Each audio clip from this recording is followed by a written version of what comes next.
No início do século XX, a libra esterlina da Inglaterra era a principal moeda do comércio e usada em 80% das reservas monetárias mundiais, que é um dinheiro que o Banco Central de cada país guarda para pagar suas importações, dívidas e intervir no valor de seu câmbio.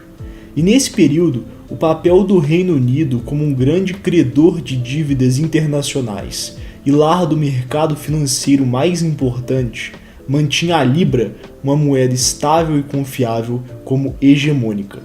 Mas a partir da metade do século XX, o mundo viu uma ascensão extraordinária do dólar, e hoje ele é a moeda mais importante, sendo usado em 40% de todas as transações comerciais, 60% das dívidas, e além disso, o petróleo e diversas outras commodities têm seu preço cotado nele. Seu papel vital para o mundo hoje é inquestionável. Mas como o dólar conseguiu ultrapassar a libra e se sobressair diante de moedas até mais confiáveis e estáveis, como o franco da Suíça ou o dólar da Singapura? É isso que vamos ver nesse vídeo. Antes da Primeira Guerra, as nações europeias fixavam seu câmbio com o ouro, ou seja, quem tivesse uma libra ou franco poderia convertê-lo em algumas gramas de ouro, sendo essa conversão assegurada pelo Banco Central do país, que tinha que ter uma enorme reserva de ouro para possibilitar esse sistema, que ficou conhecido como o padrão ouro, e mantinha estabilidade e confiança nas moedas. Mas com o início da Primeira e depois Segunda Guerra Mundial, essas nações tiveram que abandonar esse padrão, porque em situações de urgência, como em guerras, os governos imprimiam dinheiro para manter os gastos militares. Dessa forma, não era possível ter ouro suficiente, e assim surgiam grandes inflações e instabilidades das moedas europeias. E enquanto a Europa estava destruída com grandes guerras, os Estados Unidos emergiam como a maior economia do mundo, desenvolvendo um forte sistema financeiro em Nova York, os bancos americanos se tornando grandes credores das dívidas das nações europeias, podemos citar o Plano Marshall nesse aspecto, e o dólar, ao contrário das moedas da Europa, era a única que continuava fixada ao ouro, e portanto muito mais estável e segura. Além disso, os Estados Unidos, durante as guerras, venderam enormes quantidades de armas e suprimentos para toda a Europa. E esse cenário fez com que os americanos acumulassem cerca de 70% de todas as reservas de ouro do mundo, uma vez que os pagamentos dessas mercadorias eram feitas com o minério, deixando as outras nações europeias em grande desvantagem caso quisessem retomar o padrão ouro depois da guerra. E nessa época, o dólar já havia ganhado enorme relevância no comércio global, inclusive ultrapassando a libra da Inglaterra. Mas o fator que ia consolidar sua hegemonia para sempre começou em 1944. Nesse ano, as maiores economias do mundo se juntaram para firmar o Acordo de Bretton Woods, porque o período das guerras havia sido muito instável para as nações europeias, uma vez que após abandonarem o padrão ouro, ocorreram as chamadas guerras cambiais, onde as nações tentavam artificialmente desvalorizar suas moedas para tornar seus produtos mais competitivos no mercado e fortalecer as exportações. E com isso, surgiu uma disputa para desvalorizar cada vez mais sua moeda. Dessa forma, o intuito de Bretton Woods foi de criar instituições como o Banco Mundial e FMI e principalmente garantir a estabilidade monetária e evitar as guerras cambiais. E com esse objetivo, 44 países assinaram o Acordo de Bretton Woods e concordaram em fixar o valor de suas moedas ao dólar.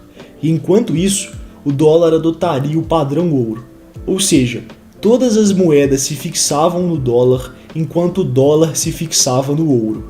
Dessa forma, a moeda americana, que foi escolhida devido à enorme reserva de ouro que os Estados Unidos tinham e sua grande influência econômica teve papel central em Bretton Woods, nesse sistema que ficou conhecido como padrão ouro-dólar, colocando a moeda americana como peça-chave para o comércio global e ganhou ainda mais relevância e confiança.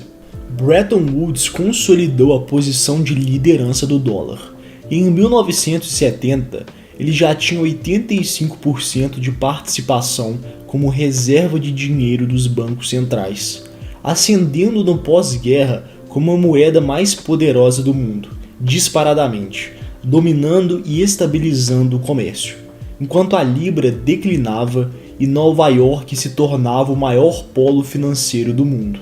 No entanto, a partir de 1960, os Estados Unidos começaram a apresentar um problema, pois para segurar esse padrão ouro, eles precisavam ter uma grande reserva do minério guardada, a fim de manter a possibilidade de converter $1 em algumas gramas de ouro. Porém, a partir desse ano, os americanos começaram a ter muitos déficits, que é quando o governo gasta mais que arrecada. E esses déficits eram pagos em ouro. E um dos principais motivos foi o aumento dos gastos públicos do governo americano para impulsionar a economia interna e a recuperação das economias da Europa, que estavam importando menos dos Estados Unidos. Dessa forma, suas reservas de ouro começaram a cair, e em 1971 já haviam declinado em 70%, se tornando, portanto, insustentável continuar mantendo o padrão ouro-dólar. Por isso, em novembro de 1971, o presidente americano Nixon anunciou o fim do sistema Bretton Woods, e agora o preço do dólar seria determinado pela livre oferta e demanda do mercado, e não mais fixado ao ouro. Embora o padrão ouro-dólar tivesse acabado, Bretton Woods impulsionou a consolidação e dominação da utilização do dólar no comércio, investimentos, reservas monetárias, dívidas, quase todos os campos econômicos usavam. Além disso, moedas mais estáveis e confiáveis, como o franco da Suíça ou o dólar da Singapura, não foram adotadas no comércio devido à diferença de tamanho e influência de suas economias. Por exemplo, o PIB americano é de 25 trilhões e o da Suíça é de 700 bilhões. Portanto, se todos os países do mundo começassem a usar o franco como moeda nas trocas, pelo fato de sua economia ser muito menor que a americana, não haveria quantidade suficiente de francos para suportar o enorme volume que é negociado e necessário no comércio internacional. Dessa forma, pelo fato do dólar ser peça-chave no mundo, os Estados Unidos se beneficiam do chamado privilégio exorbitante, que foi um termo criado pelo ministro das Finanças francês Valéry Giscard. Porque, por exemplo, se o Brasil apresentar déficit no comércio internacional, ou seja, importar mais do que exporta, ele basicamente vai ficar com uma dívida, que é dada em dólar, porque essa é a moeda padrão usada no comércio. E com isso, precisa de alguma forma pagá-la, seja reduzindo os gastos públicos ou exportando mais. Mas no caso dos Estados Unidos, pelo fato deles terem o controle da criação dos dólares, eles terão uma dívida em uma moeda a qual eles próprios podem imprimir para pagar. E além disso, a forte demanda que o mundo tem pelo dólar faz com que isso seja sustentável. E esse é um dos privilégios exorbitantes que os Estados Unidos têm. E ainda, os americanos podem usar sua moeda como arma política, ao promover sanções em outros países e os proibirem de usar o dólar, e dessa forma prejudicando seu comércio. No entanto, existem lados ruins também. Por exemplo, em períodos de crise, como em 2008 ou no coronavírus, o mundo se volta para o dólar como um local seguro, estável e confiável para guardar o dinheiro. E dessa forma, a demanda pela moeda sobe muito e ele se valoriza artificialmente.